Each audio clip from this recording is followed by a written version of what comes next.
शाह की जैम और अखिलेश के बटर की, क्योंकि इस बार यूपी चुनाव में मुख्य मुद्दों से दूर जैम और बटर का सियासी तड़का जमकर लगाया जा रहा है। जहां अमित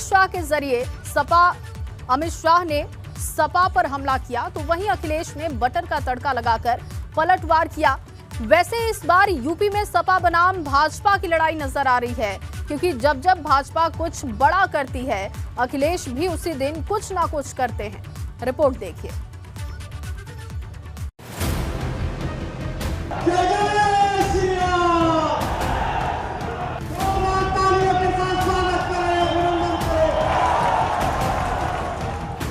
भारत माता की विजय के संकल्प की मुट्ठी दीजिए और प्रचंड आवाज से बोलिए, भारत माता की। समाजवादी कारवां, समाज की सेवा में निकला समाजवादी कारवां। अगर इन अन्नदाता का किसी ने अपमान करने का काम किया है, तो ये बाबा मुख्यमंत्री जी और भारतीय जनता पार्टी ने अपमान करने का काम किया है। शाह का जैम, अखिलेश का बटर।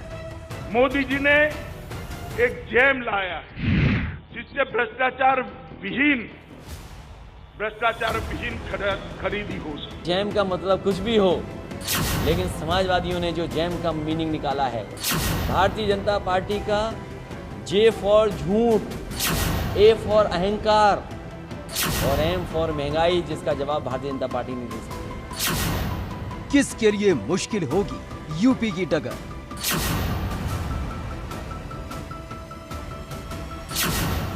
भाजपा वर्सेस सपा, किसकी चलेगी 22 में हवा? यूपी चुनाव में अब 3 महीने से भी कम का वक्त बचा है। ऐसे में हर बीतता दिन एक नई जंग का ऐलान कर रहा है, क्योंकि इस बार चुनावी मुद्दों से दूर जैम और बटर से सियासत का तड़का लगाया जा रहा है। जैम का जो फॉर्मूला गृह मंत्री अमित शाह ने अखिलेश यादव के गढ़ में गरजते हुए दिया था, उसमें अब अखिलेश ने बटर का तड़का लगा दिया। गुजरात में तो एक समाजवादी पार्टी के नेता बोले, हम भी जैम लाए हैं। मुझे थोड़ा आश्चर्य लगा। मैंने एक पत्रकार को पूछा कि भाई ये कौन सा जैम लाए, जरा जांच करो तो। उसने कहा, आपको मालूम नहीं है? मैंने बोला, नहीं, मुझे नहीं मालूम है। उन्होंने कहा, उनके जैम का मतलब है जे से जिन्ना, ए से आजम खान और एम से मुख्तार। उनके जैम का मतलब कुछ भी हो, लेकिन समाजवादियों ने जो जैम का मीनिंग निकाला है, Bharatiya Janata party J for झूठ, भारतीय जनता पार्टी का जे फॉर झूठ, ए फॉर अहंकार और एम फॉर महंगाई, जिसका जवाब भारतीय जनता पार्टी नहीं दे सकती। ये हमारे बीजेपी वाले जानते ही नहीं है कि डायबिटीज में जैम नहीं खाया जाता है, और बिना बटर के तो कुछ हो ही नहीं सकता। इसलिए बटर की मीनिंग भी आपको अगली बार बताएंगे। अभी फिलहाल वो जान लें कि बटर आ रहा है उनके लिए। उन्होंने जैम भेजा है, तो हम बटर भेज रहे हैं उनके लिए।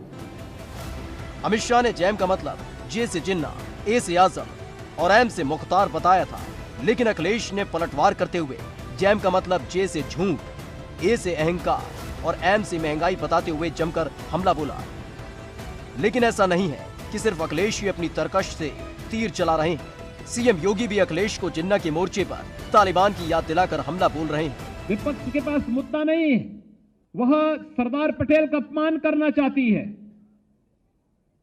राष्ट्र नायक सरदार पटेल एक ओर है और दूसरी तरफ इस राष्ट्र को तोड़ने वाले जिन्ना दूसरी तरफ हैं। वो जिन्ना का वे लोग समर्थन करते हैं, हम सरदार पटेल का समर्थन करते हैं।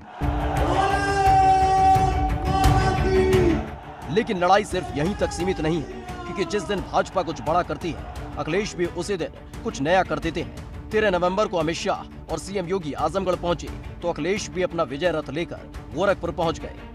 अखिलेश कैसे यूपी की लड़ाई को भाजपा बनाम सपा बनाने के लिए भाजपा से टकरा रहे हैं, इसे इस बात से समझ सकते हैं कि 16 नवंबर को PM Modi Purvanchal express way का उद्घाटन करने यूपी आने वाले हैं। इसी दिन अखिलेश अपना विजय रथ लेकर गाजीपुर जाने वाले थे, लेकिन पीएम के दौरे को देखकर गाजीपुर के टीएम ने अखिलेश को गाजीपुर में विजय रथ लाने की इजाजत नहीं दी। अगर ये इजाजत मिल जाती तो एक तरफ PM Modi Purvanchal express way का उद्घाटन करते, दूसरी तरफ अखिलेश भाजपा पर निशाना साधते। पहले अमित शाह समाजवादी पार्टी के गढ़ आजमगढ़ पहुंचे, तो अखिलेश यादव भी अपना विजय रथ लेकर मुख्यमंत्री योगी आदित्यनाथ के क्षेत्र गोरखपुर पहुंच गए। अमित शाह ने अगर JAM मतलब जिन्ना मुख्तार को बताया, तो अखिलेश यादव ने आज JAM यानी बीजेपी का झूठ, बीजेपी का अहंकार और बीजेपी की महंगाई बता दिया। दोनों सियासी दलों के बीच इन दिनों काफी जुबानी जंग देखने को मिल रही है। ये लड़ाई सिर्फ निशाना साधने या हमला बोलने तक नहीं है। दोनों ही दल एक दूसरे पर सेंधमारी भी जमकर कर रहे हैं। जहां भाजपा की नजर सपा के नेताओं पर है, उत्तर प्रदेश में 300 पार वाली भारतीय जनता पार्टी की सरकार बनाई। वहीं अखिलेश की कोशिश भाजपा के विधायकों को तोड़कर अपना कुनबा बढ़ाने की है। लोकतंत्र में हमारा आपका अधिकार है आम लोगों के माध्यम से सरकार को जगाने का। लेकिन बड़ा सवाल ये है कि क्या इससे यूपी की हवा बदल पाएगी? क्योंकि जहां यूपी में हर 5 साल बाद सत्ता बदलने का ट्रेंड है, तो वहीं भाजपा का जोर एक बार फिर से जीत का परचम लहराकर इस ट्रेंड को बदलने का है। अब कौन किस पर भारी पड़ता है और यूपी में ऊंट किस करवट बैठता है, ये देखना होगा। Bureau report, ABP Ganga.